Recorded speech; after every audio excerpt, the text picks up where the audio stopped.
frase, oração e período, né? E pontuação. E pontuação também. O que é que vocês estão lembrados a respeito de frase? O que é uma frase?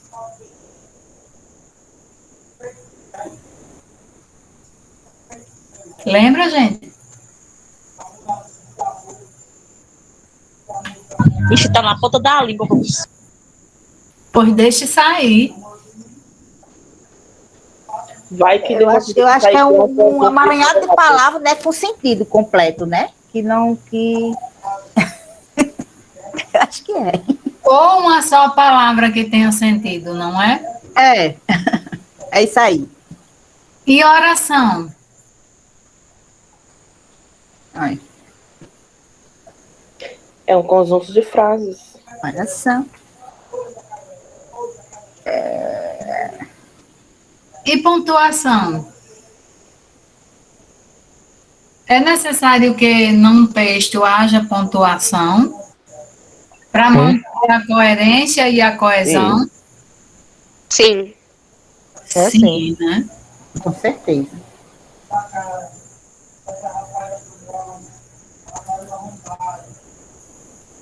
Vamos lá. Frase é todo enunciado linguístico dotado de significado, ou seja, de sentido, não é? E também de uma comunicação clara, precisa e de fácil entendimento entre os interlocutores, seja na língua falada ou na língua escrita. Como nós já vimos conversando, né?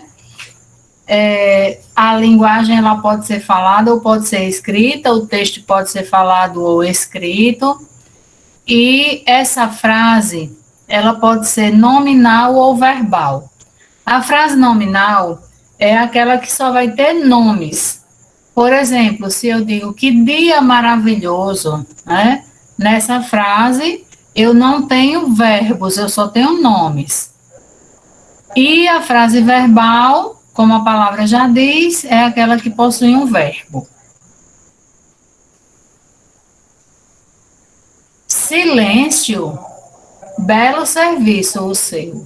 Então, essas aí são frases nominais. Veja que uma única palavra, ela é considerada frase, né?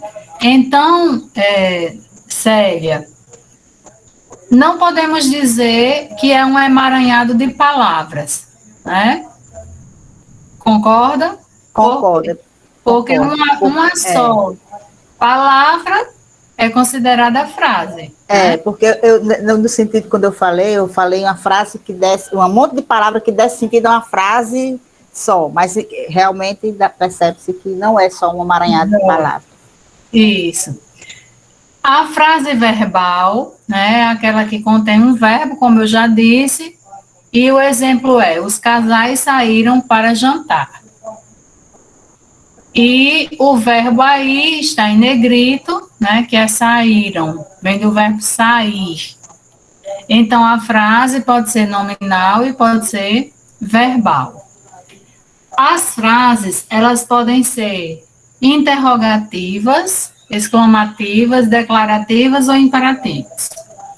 Na frase interrogativa, nós fazemos uma pergunta.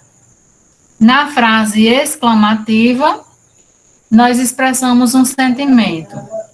Nas frases declarativas, nós expressamos uma afirmação ou uma negação. E nas frases imperativas, nós expressamos uma ordem e um pedido. A oração é um enunciado que tenha verbo, que possua verbo, certo? Então, o verbo ou uma locução verbal. Então, podemos dizer que uma oração é uma frase, toda oração é uma frase, mas nem toda frase é uma oração. Por quê? Porque nem toda frase possui verbo. Como nós já vimos, A frase também pode ser nominal. Então, nem toda frase possui um verbo. E as orações podem ou não ter um sentido completo. Aí vamos para o período. O período é um enunciado linguístico que se constitui de uma ou de mais orações. Quando você partiu, minha vida ficou sem alegrias. Quando eu digo assim, quando você partiu, só um instante, pessoal.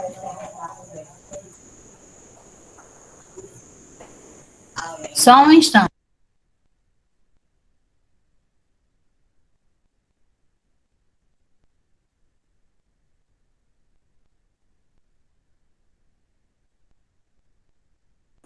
O interessante é que ela atravessou a parede do nada. Jane, Verdade. sabe o que é? É porque nós temos aí um plano de fundo, certo? Isso aqui não é a minha casa. É um plano de fundo que tem no Google Meet. E minha mãe estava falando ao telefone bem alto. Aí eu desliguei o microfone, fui lá e disse, mamãe, eu estou dando aula. O Então, vamos interessante foi porque a continuar. senhora atravessou a estante. Uhum, por isso que eu já expliquei para vocês, que é um plano de fundo. Então, quando eu saio de frente para a câmera, de frente da câmera, acontece isso mesmo. Eu não sei se vocês visualizam que, em alguns momentos, eu visualizo aqui na minha imagem, em alguns momentos falta um pouco parte do meu cabelo. Eu sabia que era fundo já dele. Não era sua casa, não, já Verdade. percebi já. Uhum. Isso não tá aparecendo aqui não, no meu. Eu acho que foi porque você fixou outra imagem e não a minha. Mas tudo bem, pessoal. Vocês estão ouvindo minha voz, estão aprendendo, não estão? Eu tô Professora tentando. Helena. A aula está chata, está enjoada, assim. Vocês estão com sono? Não, tá Não, chata porque na hora que eu vou responder, aí não dá certo. Aham.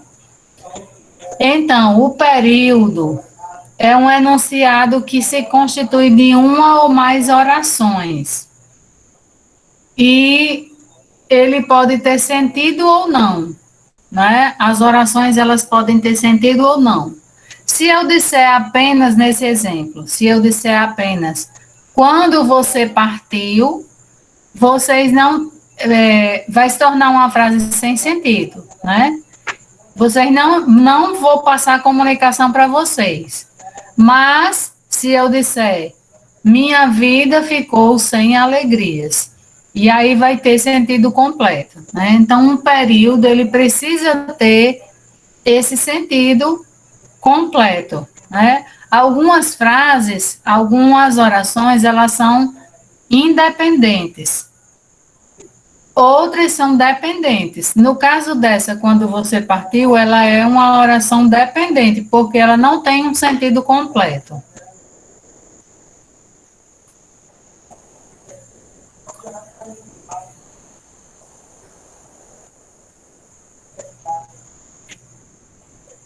Só um instante.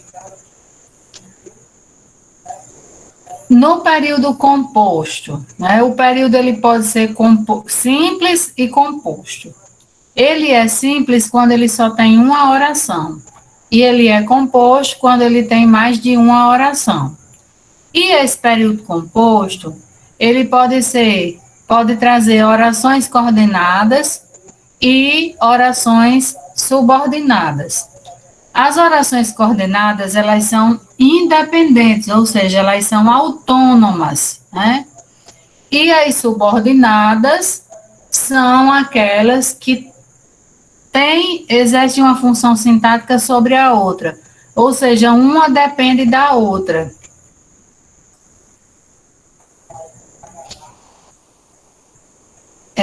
Ficou meio o slide que vocês têm, eu acho que não está assim. O que vocês têm no material, certo? Nas orações coordenadas, né, que são as independentes, elas podem ser sindéticas ou assindéticas. Nas assindéticas não tem a presença da conjunção. Já nas sindéticas, tem. E essas conjunções, elas podem ser aditivas, adversativas, alternativas, conclusivas e explicativas. Mas, Jane, por que é que nós estamos vendo isso? O que é que isso tem a ver com o nosso trabalho de técnico de enfermagem? Se vocês forem escrever, né, algum documento e vocês não escreverem esse documento com um sentido completo, se vocês não escreverem esse documento com coesão e coerência, vocês não vão conseguir passar a comunicação necessária. Então, isso é necessário para qualquer curso, né? A língua portuguesa, ela é necessária para qualquer pessoa e para qualquer área, qualquer curso que a pessoa esteja fazendo. Então, quando nós vamos estudar as coordenadas aditivas, nós vemos que elas têm um sentido de adição. E, nem, ele veio à farmácia, comprou vitamina C e vitamina D. Então, essa oração é coordenada aditiva, porque tem aí uma palavra que indica a adição, que é o I. Nas adversativas, as orações têm o sentido de adversidade, de contrário. Por exemplo, ele foi ao médico, mas não foi atendido. Esse mas tem o sentido de adversidade, de contrário. As alternativas, elas têm o sentido de alternância. Ou você trabalha ou brinca. Então, esse ou tem um sentido de alternância. Nas conclusivas, tem o sentido de conclusão. Por exemplo, ele estudou, logo passou no concurso. Logo, tem o sentido de conclusão.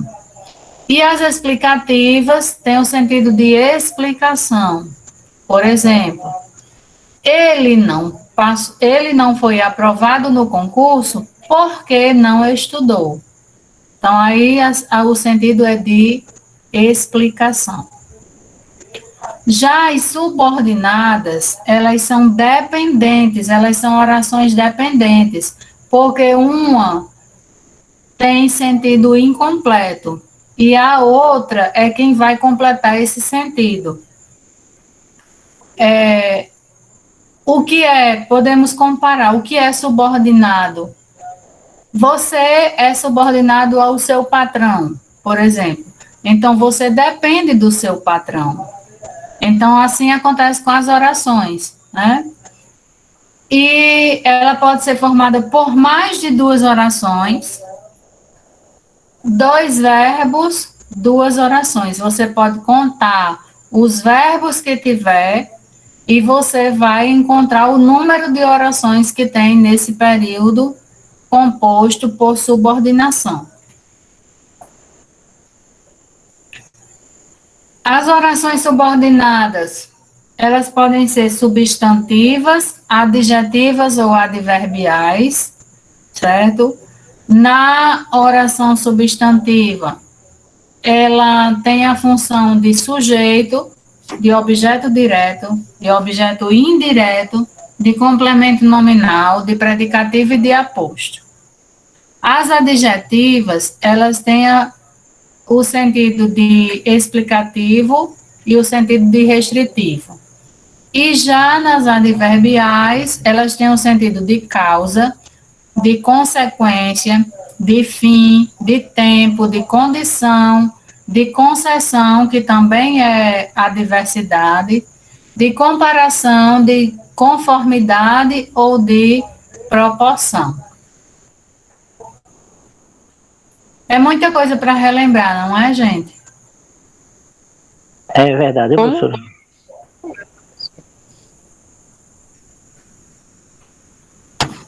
Vamos coisa aí que eu nem assinar. lembro mais.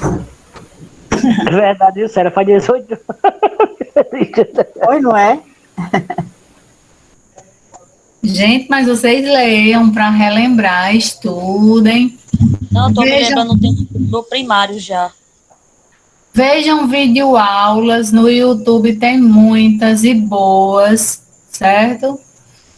Sinais de pontuação são os recursos prosódicos que conferem às orações ritmo, entoação e pausa, bem como indicam limites sintáticos e unidades de sentido.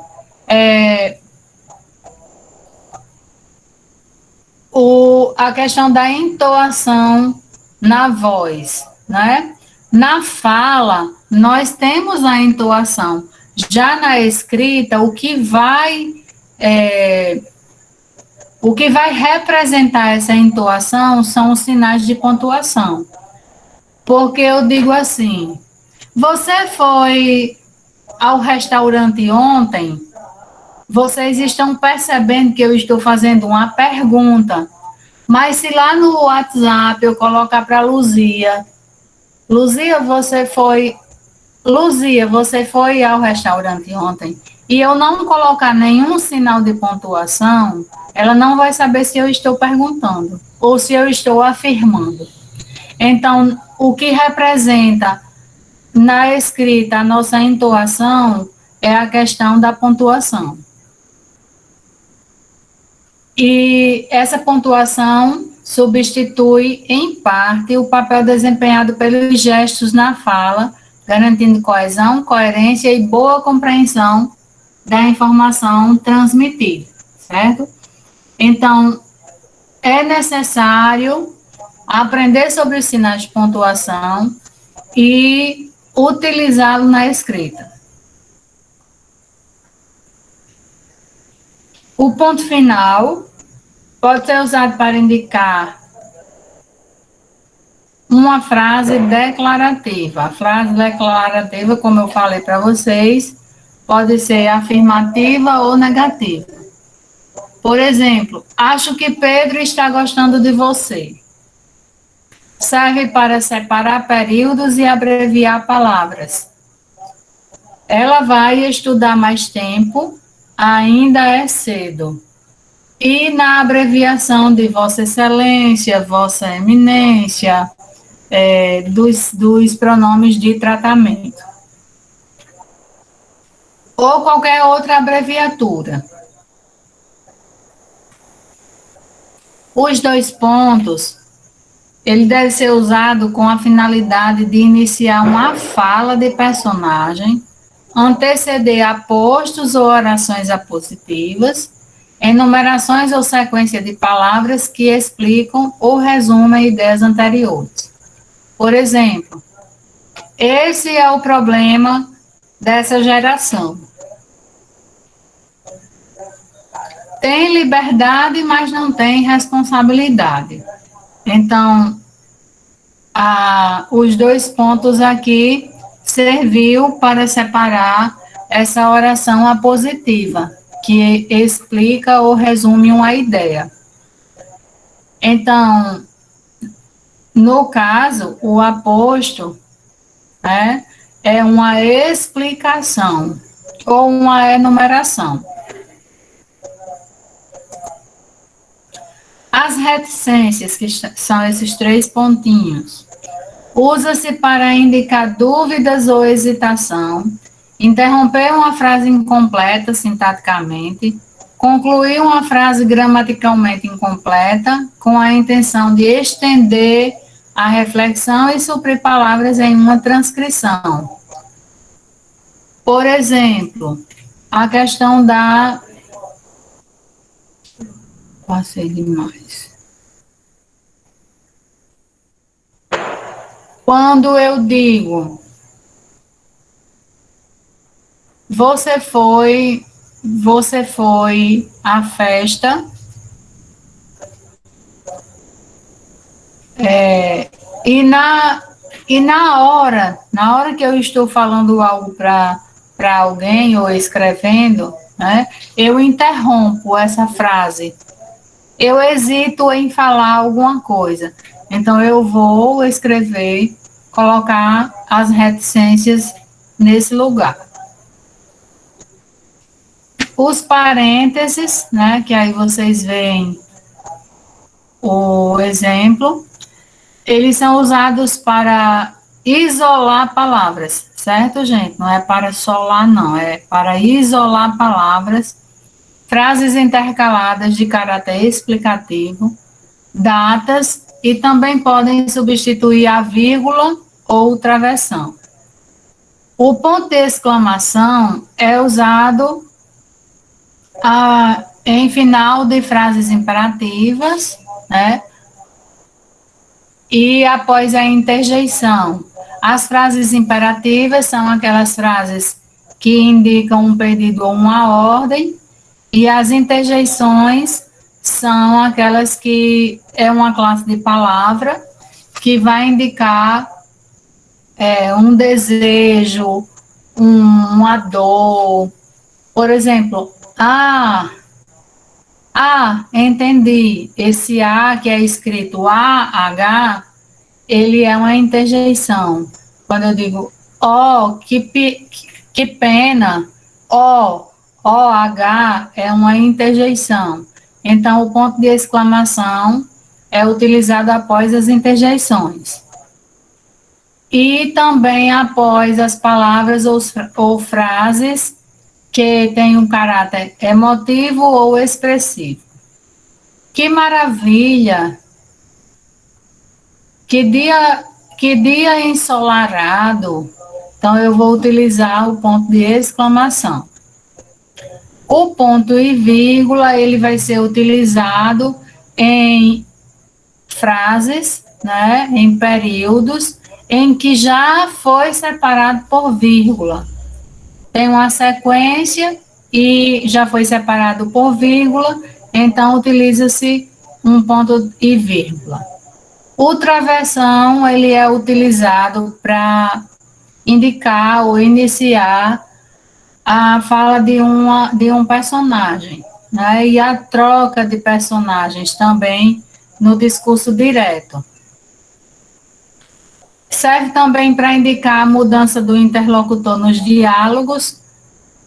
Ele é utilizado para indicar essa mudança, né? Uma pessoa fala, quando a outra vai falar, ele é colocado novamente. E também unir os grupos de palavras que indicam itinerário. Serve para substituir a vírgula em expressões ou frases explicativas.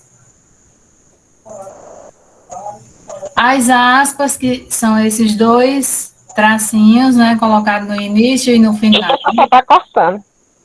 Como é? Ela falou que está cortando. Tá para todos assim? Para mim tá não. A gente tá não. Pra mim não tá, não. Deve ser a internet. Pra mim tá, não. Uhum. As aspas, elas servem para indicar as citações, para isolar as palavras que fogem à norma culta. Se eu vou utilizar uma palavra que tem um sentido coloquial, bem informal, eu utilizo a aspa. Ela serve também para, sim, no caso, o que foge à norma culta, se eu for utilizar uma gíria, palavrão, né, novas palavras, que são os neologismos, palavras antigas, que são os arcaísmos, os estrangeirismos, então eu utilizo as aspas para poder separar essas palavras. Aí nós temos a vírgula, né, que ela não é utilizada somente para a gente tomar fôlego no que a gente está dizendo, não. Ela tem uma série de regrinhas, né? E a gente tem que seguir. E ela serve para marcar as pausas nos enunciados, indicando que os termos que são separados por elas não formam uma unidade sintática, apesar de estarem na mesma oração. Ou seja, pode separar os objetos diretos, né? Por exemplo, ele comprou uma casa, um carro e uma moto. Então, casa, carro e moto, embora estejam na mesma oração, né, no mesmo período, não tem a mesma unidade sintática. Então, a vírgula serve para separar isso aí. E com relação a esses gêneros textuais, certo? Esse restante desses slides, eles vão servir apenas para que vocês leiam sobre eles, que é o gênero publicitário, gênero textual, anúncio publicitário, e o texto de divulgação científica, certo? Eu nem vou falar sobre eles, porque aí já está bem explicativo, e também não vou cobrar no dia da atividade avaliativa, certo?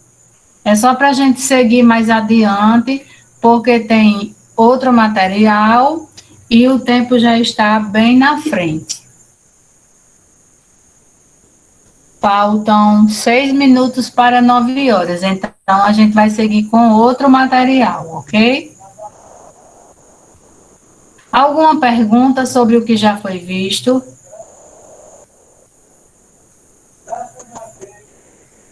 Sim ou não? Não, professor. Não.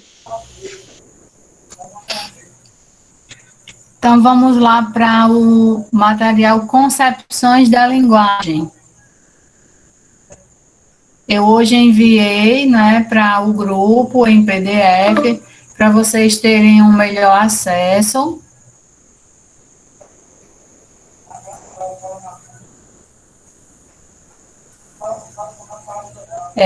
Hoje eu estou tendo um probleminha na hora de compartilhar as telas, não sei por quê.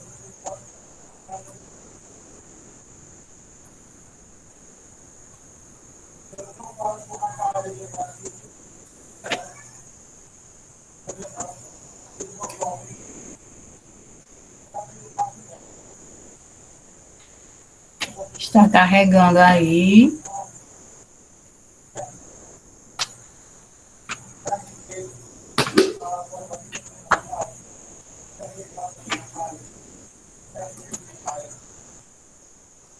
Então, nós temos aí as concepções da linguagem.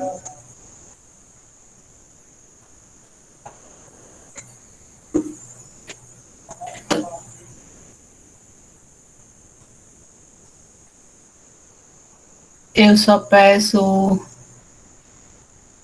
mais uma vez licença. Vou só pegar um pouco mais de água para mim.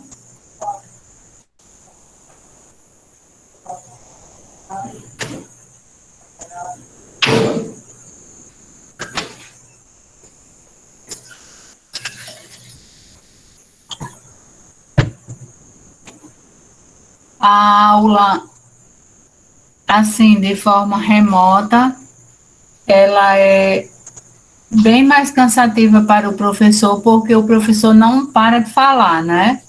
Se nós estivéssemos na sala de aula, nós estaríamos fazendo um trabalho coletivo, né? Talvez uma atividade avaliativa, e aí vocês iriam debater entre si, e eu iria somente dar algumas sugestões, algumas informações para vocês, né? Mas na aula, assim, na aula remota, o professor tem um maior desgaste, né? Então vamos É, lá. mas não acho que não vai demorar muito não pra gente voltar, não. Porque já tá vacinando, já. Se Deus quiser. Cara, não vejo a hora de voltar, porque é muito chato a aula online. Verdade, mas A internet, às vezes a internet da pessoa fica Cuide, caindo aí. professora. Como é, Sinária? Cuide, que a pessoa tá quase descarregando. Se não der certo você terminar a aula, de participar da aula, você assiste o restante na gravação. Não, eu vou tentar assistir todinho.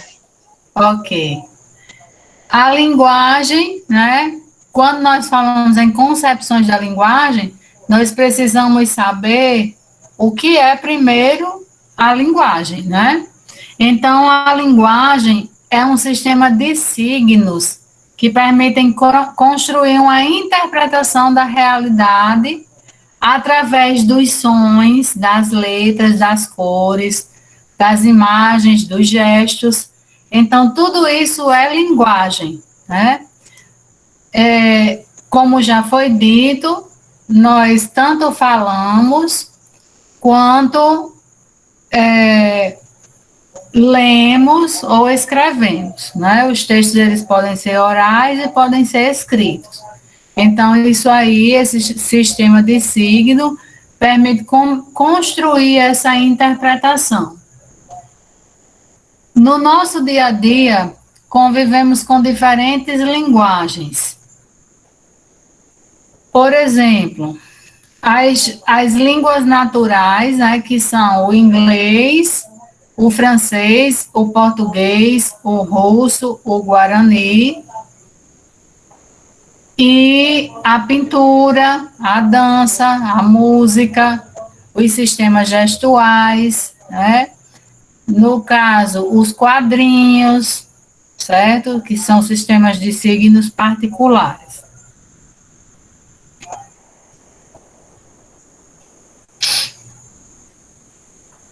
Aí vamos ver o que é a língua. É um código formado por palavras e leis combinatórias, por meio do qual as pessoas se comunicam e interagem entre si. Então, como tem a linguagem espanhola, a linguagem portuguesa, né? Vem da língua, isso aí vai ao encontro ou está relacionado com a língua. Língua, variação e norma. Há situações em que a língua se apresenta de formas diferentes, o que é normal. Alguns fatores que favorecem essas variações são a região geográfica, né? São os dialetos de cada região, o sexo, a idade, a classe social, profissionais e o grau de formalidade do contexto. Há uma grande variação no nosso país, né?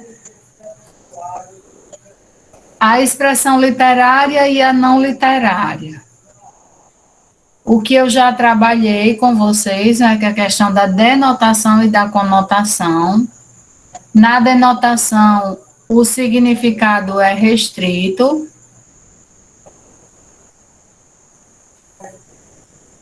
O significado é restrito.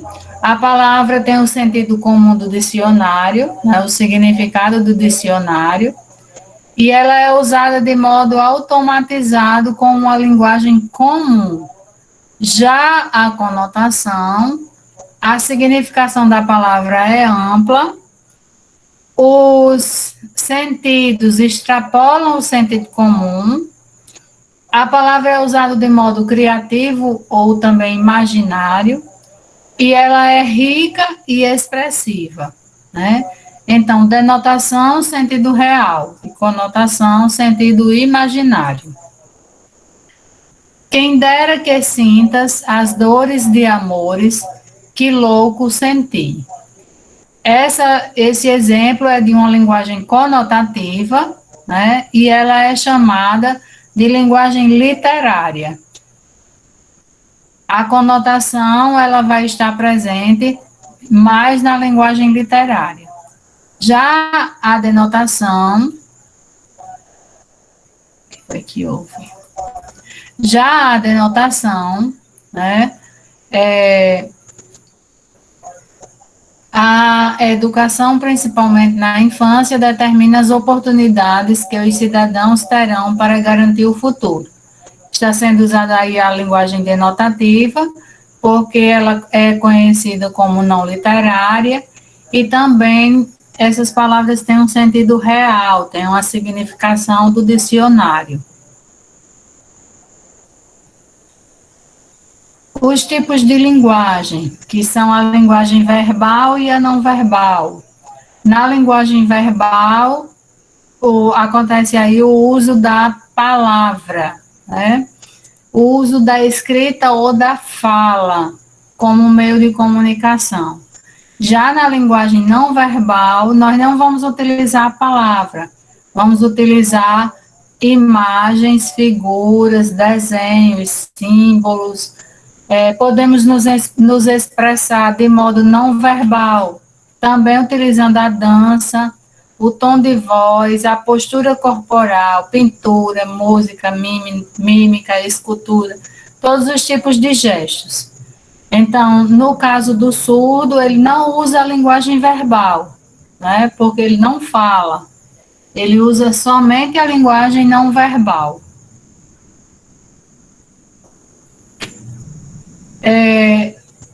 A linguagem e a diversidade linguística.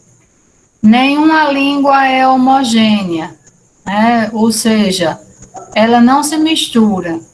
Cada variedade de uma língua é resultado das peculiaridades, das particularidades que cada uma tem, das experiências históricas.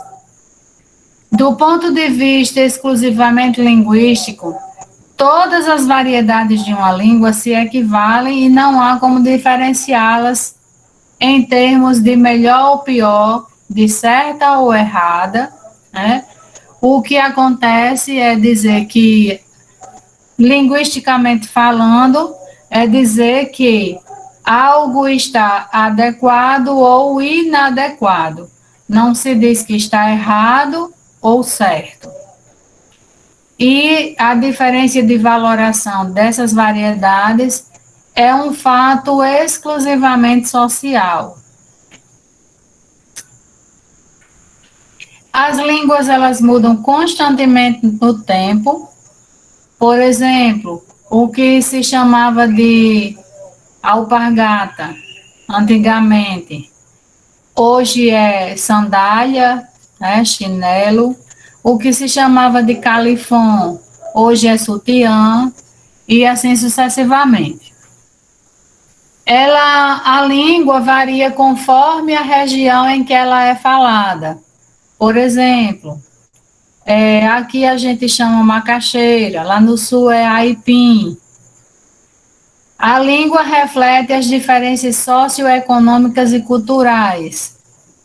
Uma pessoa que tem aquisição melhor, um poder aquisitivo melhor, ela utiliza um vocabulário também diferente de quem não tem, né? Os falantes, variamos nosso modo de falar conforme a situação em que estamos. Pronto, nessa situação, eu não posso falar com vocês de maneira coloquial, de maneira informal. Eu tenho que falar com vocês usando esses R's e S's, usando uma linguagem adequada para essa situação, a situação de sala de aula. Mas, se eu estiver num churrasco, né, se eu for me encontrar com os meus amigos, eu não preciso de tantas palavras ricas, né? Não preciso de um vocabulário rico. Quando eu estiver com os meus amigos, eu posso dizer algumas gírias, eu posso, se eu estiver falando, utilizando o WhatsApp, passando uma mensagem escrita, eu posso abreviar as palavras, porém, quando eu for falar no grupo de estudo de vocês, eu procuro não fazer isso.